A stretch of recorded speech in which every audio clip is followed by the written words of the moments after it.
وہ پوری اصول و شاشی یاد کروائی جاتی ہے۔ صحیح۔ اب اس سے اندازہ لگا سکتے ہیں کہ دینی مدارس کی تعلیم کا جو سٹینڈرڈ ہے، صرف ہمارے ہاں یہ کیا گیا کہ ان کو ڈی ویلیو کر کے پیچھے رکھ کے دینی مدارس پر جو لیبل لگایا گیا کہ یہاں صرف مولوی تیار ہوتے ہیں، حالانکہ ایسا نہیں ہے۔ دینی مدارس سے معاشرے کے بہترین افراد تیار ہوتے ہیں، اور وہ ایسے افراد ہوتے ہیں کہ معاشرے کی کسی بھی اس کو سیٹ کرنا چاہیں تو وہ سیٹ ہو سکتے ہیں۔ تو آج بحمدی تعالیٰ جامعہ اسلام آباد کا یہ سالانہ کانوکیشن تھا۔ اس کانوکیشن میں 100 سے زائد لوگ جو ایم فل اور پی ایچ ڈی والے حضرات تھے انہیں اعزازی شیلڈ سے نوازا گیا، اور ہمارے استاد گرامی 100 سے زیادہ لوگوں کو 100 سے زیادہ لوگوں اچھا آج آپ یہ بتا رہے ہیں کہ 100 سے زیادہ طلبہ اور طالبات کو پی ایچ ڈی کی جو ڈگریاں جنہوں نے حاصل کی ہیں مختلف جامعات سے، انہیں یہاں پر شیلڈ دی گئی۔ جی یہ آپ ہمارے ناظرین کو اس میں دکھا سکیں گے کہ ملک کی مختلف بڑی جامعات، بڑی یونیورسٹیز جن کا ایک سکوپ ہے، ان میں ہمارے طلباء ہمارے مدرسے سے جنہوں نے تعلیم حاصل کی، ہم نے ان کو مدرسے تک محدود نہیں رہنے دیا۔ معاشرے کے کندھے کے ساتھ کندھا ملا کے چلنے کے لیے ہم نے انہیں جدید تعلیم کی طرف راغب کیا، اور ملک کی 100 بڑی شخصیات جو ہیں، وہ 100 یونیورسٹیز جو ہیں، ایسے سمجھیں کہ انہوں نے مختلف یونیورسٹی سے ڈگری لی، پی ایچ ڈی کی، ایم فل کی، ایل ایل بی کی، انہیں آج 100 لوگوں کو 104 لوگ وہ بنتے ہیں جنہیں اعزازی شیلڈ سے نوازا جا رہا ہے۔ اور اسی طرح جو ہمارے تخصص فی الفقہ کرنے والے ہیں،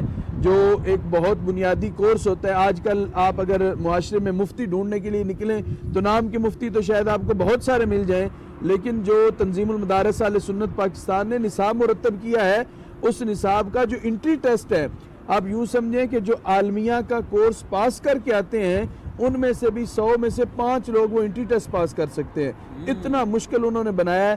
اس سے بحمدی تعالیٰ 25 لوگوں نے جو تنظیم المدارس کا وہ کورس پڑھا، آج انہیں بھی نوازا جا رہا ہے جبوں سے، دستار سے۔ اور اسی طرح علماء کا جو کورس ہوتا ہے درس نظامی کا 9 سال کا کورس، وہ بھی بحمدی تعالیٰ 33 لوگوں کو وہ بھی دستار بندی کا مرحلہ کیا جا رہا ہے۔ تو اس اعتبار سے آپ یوں سمجھیں کہ آج سینکڑوں لوگ ہمارے اس جامعہ اسلام آباد سے تیار ہو کے، یہ ہمارے استاد گرامی پروفیسر ڈاکٹر مفتی محمد ظفر اقبال جلالی صاحب کا ایک امت پر احسان ہے کہ ایک دن میں سینکڑوں لوگ تیار کر کے، اور یہ سالانہ کی بنیاد پر یہ سینکڑوں لوگ قوم کو تیار کر کے دیے جا رہے ہیں کہ جو معاشرے کا ایک بہترین فرد بن کے معاشرے کی ہر طرح رہنمائی کرتے آپ کو نظر آئیں گے۔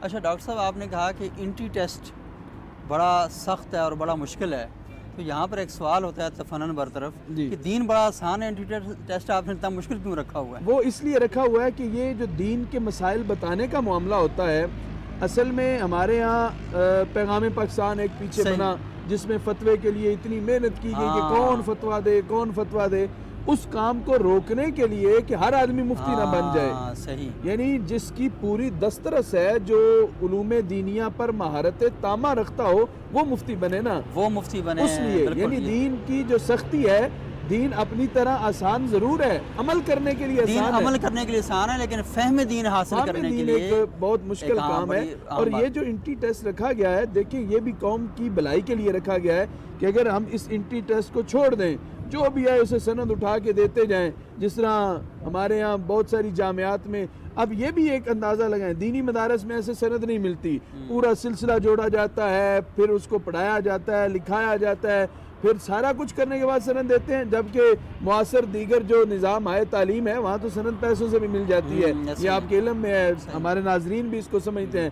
تو یہ جو جیسے پارلیمنٹ میں کچھ ایسے لوگ بھی آئے تھے جن کے پاس درس نظامی کی وہ جعلی تھی، وہ جولی تھی، چونکہ وہ وفاق ہائے مدارس نے ان کو جاری نہیں کیا ہوا تھا، نہ انہوں نے اس کو آن کیا ہے۔ اچھا، اس کے اندر کچھ اسناد ایسی بھی تھیں کہ مثال کے طور پر جب پاکستان میں یہ وفاق ہائے مدارس نہیں بنے تھے تو اس وقت لوگ جب علم حاصل کرتے تھے تو ایک جگہ سے ان کو دے دیا جاتا تھا کہ یہاں یہ سبق آپ نے یہاں سے پڑھا ہے، یہ سبق آپ نے یہاں سے پڑھا ہے، تو ہمارے کچھ علماء کے اوپر اس وقت یہ اعتراض اٹھایا گیا تھا کہ ان کے پاس سند نہیں ہے، لیکن جب ان سے میں نے خود ذاتی طور پر یہ کیا تھا تو ان کے پاس، کیونکہ ان کی عمریں اس وقت 80 سال ہیں، تو ان کے پاس اس وقت وفاق بنے ہوئے نہیں تھے، تو ایک جگہ انہوں نے اصول شاشی پڑھی، ایک جگہ انہوں نے منطق پڑھی، ایک جگہ انہوں نے نحو، تو وہاں کی ان کے پاس جو سند ہے نا اس طرح کی سند۔ دیکھیں جعلی سند تو کوئی بھی بنا سکتا ہے نا، لیکن میں تنظیم المدارس اہل سنت پاکستان کا ایک نمائندہ ہونے کی حیثیت سے اگر آپ کو یہ بات عرض کروں کہ میں سمجھتا ہوں کہ ناممکنات کی حد تک یہ ہے کہ کوئی بندہ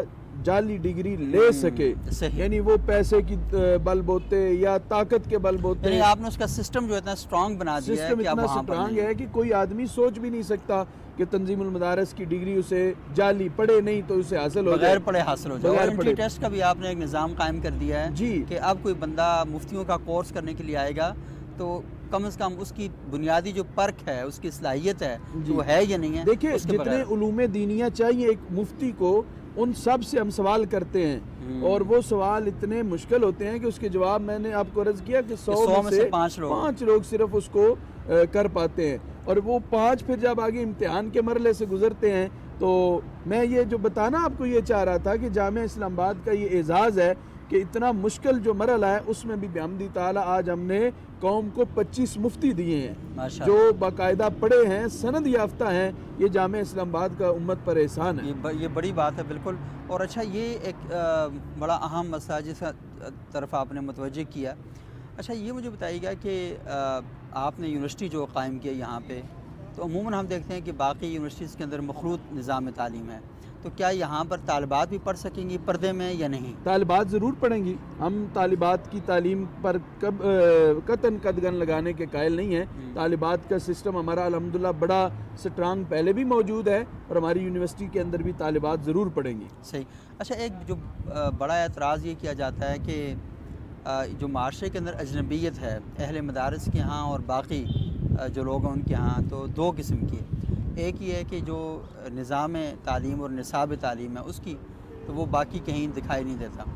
اچھا میں ذاتی طور پر تو یہ سمجھتا ہوں کہ مدارس کا جو نظام تعلیم ہے وہ اتنا زبردست اور اتنا شاندار ہے کہ اگر یہ ہمارے ہاں عصری تعلیمی اداروں میں نافذ کر دیا جائے تو ہمارے عصری تعلیمی ادارے دنیا کا مقابلہ کر سکتے ہیں، کیونکہ جو صبح 8 بجے شروع ہوتے ہیں 4 بجے بند ہو جاتے ہیں، یہ کون سا تعلیمی ادارہ ہے؟ تعلیمی ادارے دیکھیں نا، مدرسہ 24 گھنٹے کھلا ہے۔ بالکل۔ یورپ کے اندر، امریکہ، برطانیہ میں یونیورسٹیز 24 گھنٹے کھلی ہیں، لائبریریاں ہر وقت کھلی ہیں۔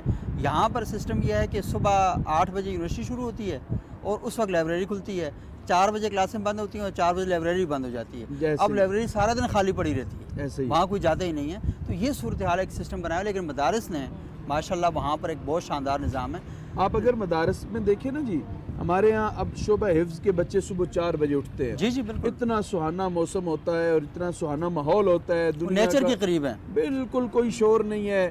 اور نبی اکرم صلی اللہ علیہ وسلم کے فرامین میں جو اس وقت کے بارے میں کہا گیا، تہجد کے وقت کے بارے میں، تو وہ بچے ہمارے جب اس وقت اٹھ کے 2-4 رکعت نماز نفل پڑھتے ہیں، اس کے بعد وہ قرآن پڑھنا شروع کر دیتے ہیں، تو اللہ تعالیٰ اس وقت کی برکت کی وجہ سے انہیں فہم قرآن عطا فرما دیتا ہے۔ اور پھر صبح 7 بجے وہ بر وقت ناشتہ کرتے ہیں، ناشتہ کر کے پھر ایک روٹین ہے، اس روٹین کے مطابق 12 بجے تک پڑھتے ہیں، پھر سنت کے مطابق کھانا کھا کے وہ قیلولہ کرتے ہیں، پھر زور کی نماز، پھر پڑھنا، وہ ایک ایسا سسٹم ہے۔ اچھا یہ بڑا انٹرسٹنگ، یہ بتائیں پورا پروسیس ہوتا کیسے ہے؟ مطلب ایک مدرسے کا طالب علم ایک دن کیسے گزارتا ہے؟ ہاں اگر آپ ابتدا سے لیں تو صبح 4 بجے ہمارے دینی مدارس میں موسٹلی بچوں کو اٹھا دیا جاتا ہے۔ وہ اٹھ کے اس وقت تہجد کی نماز پڑھتے ہیں، نماز پڑھنے کے ساتھ قرآن پاک کی تلاوت کا دور ہوتا ہے، حفظ والے اپنا دور کرتے ہیں، قاری صاحبان اس وقت پڑھا رہے ہوتے ہیں، اور جو درس نامی والے ہیں وہ اپنی منزل جنہوں نے قرآن پاک حفظ کیا ہے وہ یاد کرتے ہیں۔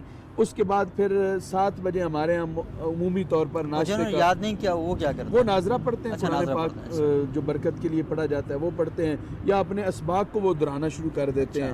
پھر 7 بجے ہمارے ہاں ناشتے کا اہتمام کیا جاتا ہے۔ اب دیکھیں یہ فطرت اور نیچر کے کتنا قریب ہے۔ 4 بجے سے لے کر صبح 7 بجے تک منزل پڑھتے ہیں، ناظرہ پڑھتے ہیں، اسباق پڑھتے ہیں، اور اسی میں نماز فجر بھی آ جاتی ہے۔ 7 بجے پھر ناشتے کا اہتمام ہوتا ہے، سارے ایک دسترخوان پہ بیٹھ کے ایک بڑے پیارے انداز میں ناشتہ تناول کرتے ہیں۔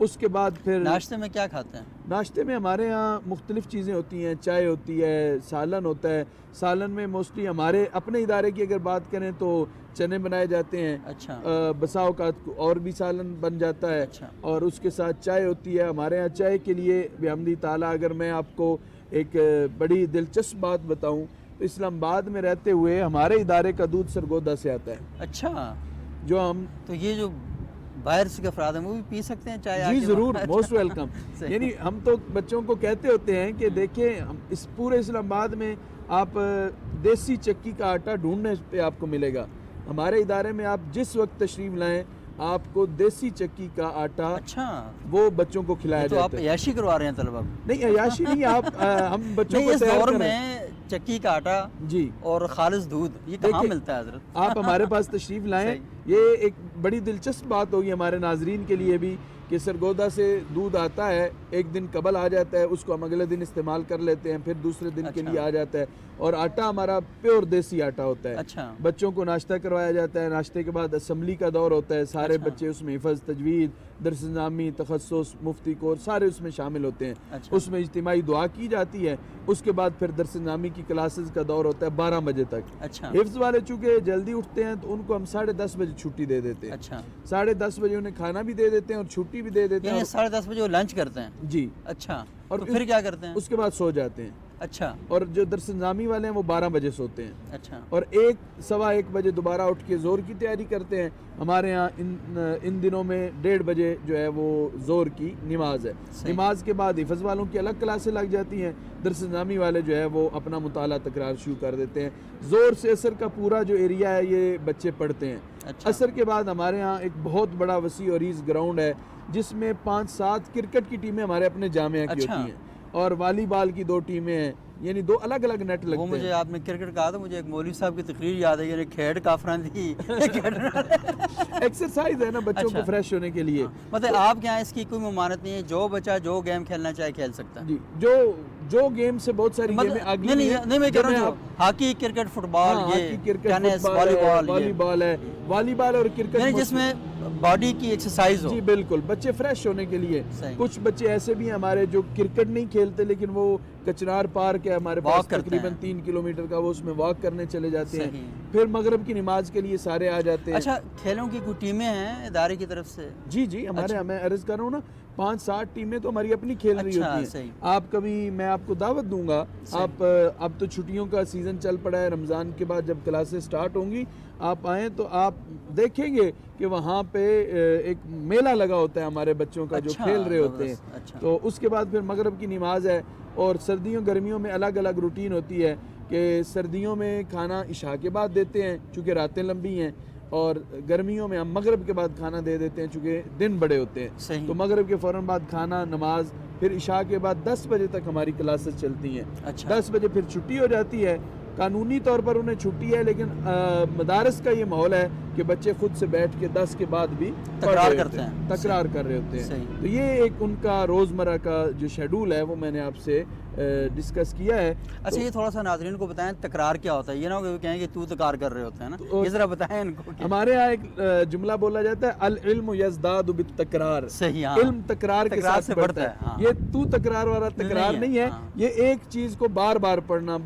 ہمارے یہاں تکرار یہ ہوتا ہے کہ ایک طالب علم پہلے پڑھتا ہے وہ سبق جو دن کو اس نے پڑھا ہوتا ہے, پھر دوسرا اس پر اپنی طرف سے کوئی چیز ایڈ کرتا ہے, پھر تیسرا کرتا ہے, وہ سب کے ذہن میں بیٹھ جاتا ہے. 3-4 بچے اکٹھے بیٹھتے ہیں, اکٹھے بیٹھ کے وہ تکرار کرتے ہیں, اور تکرار کرنے سے یہ ہوتا ہے کہ وہ ایک سناتا ہے, دوسرا اس پر کوئی اعتراض بھی کر سکتا ہے, کوئی نیا نقطہ نکال کے لاتا ہے, تو جو چیز ہے وہ اچھی طریقے سے یاد ہوتی ہے. وہ استاذ نے کوئی بات بتائی ہو, اس پہلے والے کے ذہن میں نہ ہو تو دوسرے والا بتا دیتا ہے, دوسرے والے کے ذہن میں نہ ہو تو تیسرے والا بتا دیتا ہے. اور اگر اس دوران کوئی مشکل پیش آ جائے تو پھر کیا کرتے ہیں؟ اساتذہ موجود ہوتے ہیں, اساتذہ موجود ہوتے ہیں اور وہ باقاعدہ رہنمائی لے لی جاتی ہے, رہنمائی کرتے ہیں.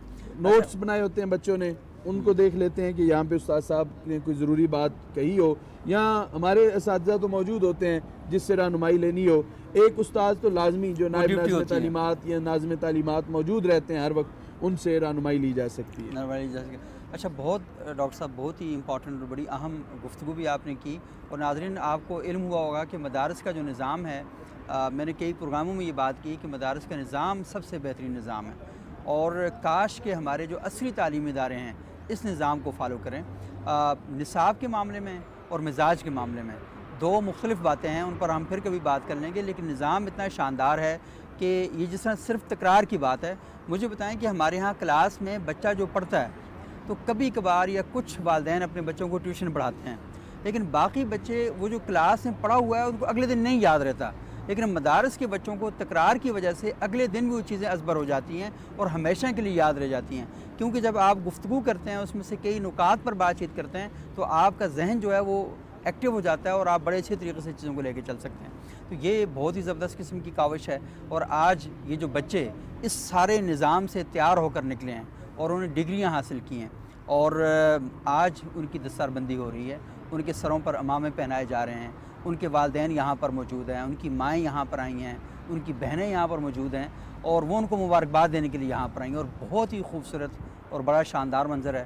اور میں ڈاکٹر صاحب سے گزارش کروں گا کہ ہمیں یہ جو منظر ہے آج کی جو تقریب ہو رہی ہے اس میں لے کر چلیں. میں آپ کو اس منظر سے ضرور اپنے ناظرین کو بھی آپ کو بھی محظوظ کرنے کے لیے لازمی لے چلوں گا.